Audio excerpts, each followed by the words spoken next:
Welcome back. आपकी अदालत में आज हमारे साथ दो मेहमान हैं, रामविलास पासवान और उनके बेटे चिराग पासवान। आपकी अदालत में अगला इल्जाम।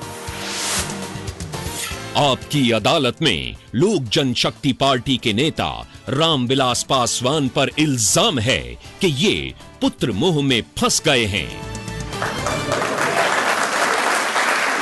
अब रामविलास जी, आप कह रहे थे चिराग से ज्यादा पूछूं, मैं ये चिराग से ही पूछना चाहता हूं। चिराग, अपने बेटे होने का पूरा फायदा उठाया आपने, रामविलास जी का पूरी राजनीति बदल दी। जो चीज़ मुझे सही लगी और जिस चीज़ में मुझे विश्वास था, वो चीज़ें मैंने इनके सामने एक पुत्र होने के नाते और अगर ये राष्ट्रीय अध्यक्ष हैं तो पार्लियामेंट्री बोर्ड का चेयरमैन होने के नाते जो हमारे तमाम वरिष्ठ नेताओं कैडर्स का जो सुझाव था, वो मैंने बहुत ऑनेस्टली वो सारा का सारा पक्ष इनके सामने रखा। देखो, ये तो बात सच है कि आपकी जगह कोई और होता तो मना नहीं पाता उनको।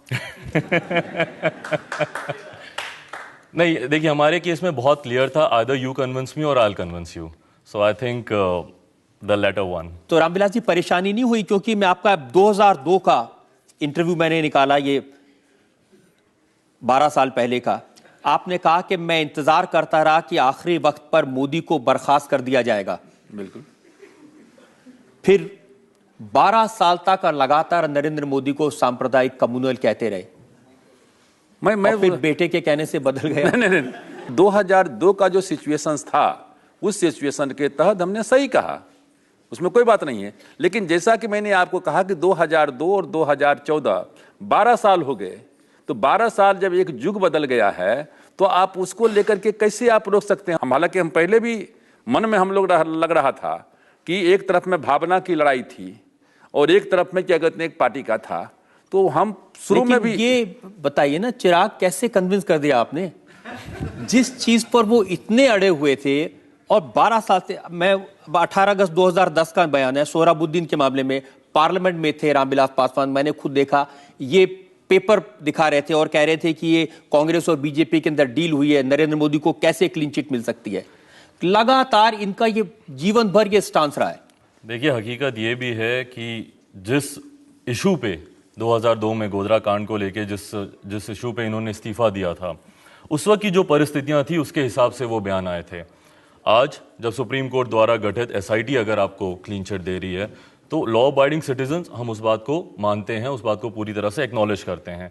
दूसरी बात, हकीकत ये भी है कि इन 12 सालों में गोधरा में कोई ऐसे हालात नहीं पैदा हुए जो आपको कम्युनल राइट्स की झलक भी दें। तो ये सारी परिस्थितियों को मद्देनजर रखते हुए और फिर जैसा राष्ट्रहित की बात है, अगर सारे युवा की सोच एक है, जिसमें से कि मैं भी हूं, अगर मेरी भी सोच अगर उस तरफ जा रही है, तमाम पार्टी के नेता, अगर आप पार्टी के राष्ट्रीय अध्यक्ष होने के नाते आपको तमाम अपने नेताओं के सुझाव को सम्मान देना होगा। देखिए, यही इन्होंने किया भी। ये नहीं है कि उनको एम्बेरसमेंट हो रही है, आज सवाल पूछे जा रहे हैं। नीतीश कुमार के मैं भाषण सुन रहा था, वो कह रहे थे कि जनरल परवेज मुशर्रफ जब मिले थे रामविलास पासवान को, तो रामविलास पासवान ने ये कहकर इंट्रोड्यूस कराया था, मैं वो नेता हूं जिसने 2002 के दंगों के बाद में मंत्री पद से इस्तीफा दे दिया था। ये इनका एक पब्लिक पोजीशन था। नहीं, तो वो नीतीश कुमार से क्यों नहीं पूछते हैं कि उसमें वो रेल मंत्री थे, आज सेकुलर बन रहे हैं, तो उसमें इस्तीफा क्यों नहीं दिया था? रामविलास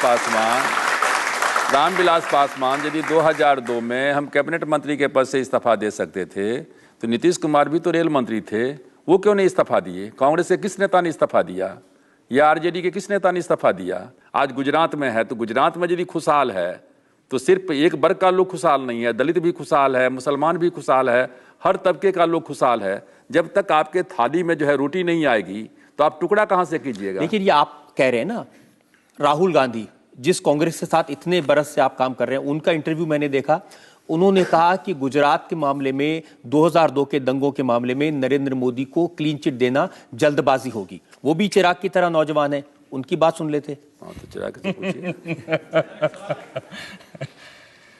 देखिए, राहुल जी जब आए थे राजनीति में, मैं खुद भी उनकी सोच से बहुत प्रभावित था। वो भी एक युवा चेहरा थे, एक यंग विजन, एक यंग सोच के साथ आए थे।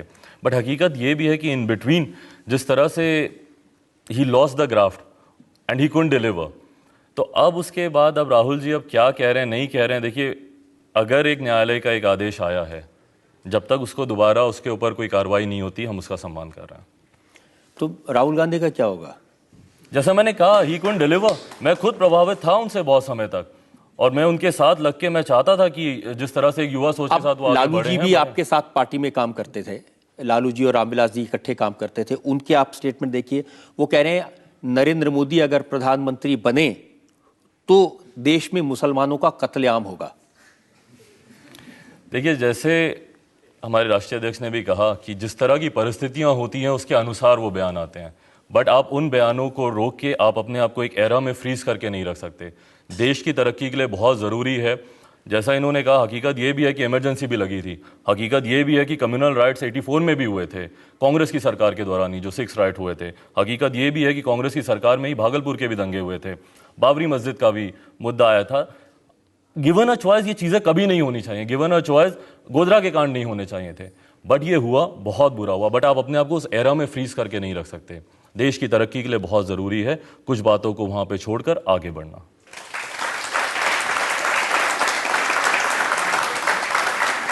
नरेंद्र मोदी को किस कैटेगरी में रखेंगे, कम्युनल या सेक्युलर? अब हम पुरानी बात को कब तक ढोते चलेंगे? अब उसको लेकर के आप जो है विकास के मुद्दा को रोके रहिए, उसको लेकर के आप नौजवान के ये विकास की बात कर रहे हैं चिराग, आपको विश्वास है कि नरेंद्र मोदी अगर देश के प्रधानमंत्री बने तो अकलियत हैं, मुसलमान हैं, माइनॉरिटीज हैं, वो सुरक्षित रहेंगी देश में? जी बिल्कुल, बिल्कुल सुरक्षित रहेंगी। और जिस तरह से हम लोग भी उस गठबंधन का हिस्सा हैं, चेक एंड बैलेंस हमने 2002 में भी किया था। उस वक्त भी जब हमें लगा कि कहीं ना कहीं हमारे मुसलमान भाइयों के साथ कोई नाइंसाफी हो रही है, कोई अहित हो रहा है, तुरंत हमारे राष्ट्रीय अध्यक्ष ने उसको लेकर आवाज़ उठाई, नहीं हुआ, इस्तीफा दिया। तो चेक एंड बैलेंस हमने उस वक्त भी किया था, आज भी हम रहेंगे। और जिस तरह से नरेंद्र मोदी जी की बात है, मैंने अभी थोड़ी देर पहले यही कहा कि किसी भी उनके भाषण में कम्युनलिज्म की झलक नहीं आती है। तो मुझे पूरा विश्वास है कि एक बहुत स्थिर और सेक्युलर सरकार वो देंगे। सब लोगों से हम कहना चाहते हैं कि आप एक बार, आज 5 साल में देश कहाँ चला गया है, आप एक बार जो है नरेंद्र मोदी पर विश्वास करो, आप एनडीए के ऊपर में विश्वास करो। हमारे जैसे लोग क्या कहते हैं कि वहाँ साथ में हैं, और मैं दावे के साथ में कह सकता हूँ हम कोई ऐसा मौका आने नहीं देंगे जिसमें कि कहीं सेकुलरिज्म या सोशल जस्टिस के ऊपर में आंच भी आ सके। और जो है ये कम्युनल राइट्स फाइट तो बहुत दूर की बात है। बहुत सारे लोग हैं जिनमें अकलियत के भी लोग हैं, यहाँ पर सवाल पूछना चाहते हैं। जी आप सेकंड रो में। हाँ, मैं पासवान जी से सवाल करना चाहता हूं कि 3000 मुसलमानों के कातिल, भारत की 25,000 करोड़ की संपत्ति जलाने वाले नरेंद्र मोदी जी को वो क्लीन चिट दे रहे हैं। क्या वो आने वाले कल में इस मुल्क में 25 लाख करोड़ की संपत्ति जलवाना चाहते हैं? मैं इनसे सवाल करना चाहता हूँ। देखिए, मैंने कहा कि जिस समय में ये गोधरा का कांड हुआ, कोई नेता बतलाइए कि आप किस पार्टी की बात करते हैं? कांग्रेस की बात करते हैं, समाजवादी पार्टी की बात करते हैं, बहुजन समाज पार्टी की बात करते हैं, किस पार्टी की बात करते हैं? कौन आगे आया था? रामविलास पासवान ही तो आगे आया था। और उसी तरीके, इसलिए मैंने कहा कि आप नरेंद्र मोदी का, नरेंद्र मोदी का उस समय यदि मानते हैं कि नरेंद्र मोदी का खिलाफ में हमारी क्या कहते हैं कि नहीं रहती ये मनसा, तो हम क्यों इस्तीफा देते? लेकिन मेरा कहना यह है कि आप एक मुद्दे को आप पकड़ लीजिए और उस मुद्दे को लेकर के आप फ्यूचर का क्या कहते हैं जजमेंट करते जाइए। मैं समझता हूं कि ये ठीक नहीं है। और अकलियत के भाई से भी मैं कहना चाहता हूं, हम गए हैं गुजरात, हम जाते रहे हैं, कि आप एक बार देश के लिए मुल्क के मुख्य धारा में आने की कोशिश कीजिए। बहुत लोगों की यही ख्वाहिश रहती है कि 16%, 15% जो मुसलमान हैं उनको हम अलग रखें और 85% लोगों को अलग कर दें। 85% लोगों को अलग करके 15% लोगों को अलग करके जो राजनीति करते हैं, मैं समझता हूं ना तो उससे देश का भला है ना अल्पसंख्यक का भला है। बहुत पासवान जी, उनके जो सवाल है उसमें एक डर है। वो 2002 में दंगे हुए, आज तक उसको लोग नहीं भूल पाए। उनको डर है कि क्या नरेंद्र मोदी प्रधानमंत्री बने तो फिर से इस तरह के दंगे तो नहीं हो सकते, फिर से इस तरह की संपत्ति लोगों की, अकलियत के जो भाई हैं, यही आप पूछना चाह रहे हैं? उनकी संपत्ति फिर से लूटी जाए, उनको फिर से बर्बाद किया जाए, क्या गारंटी है? नहीं, दंगे नहीं होंगे इसकी गारंटी तो कहीं कोई नहीं लेता है। गंदे दंगे हमारे यहाँ बिहार में कम से कम 1 दर्जन से ज्यादा दंगे हो गए नीतीश राज में।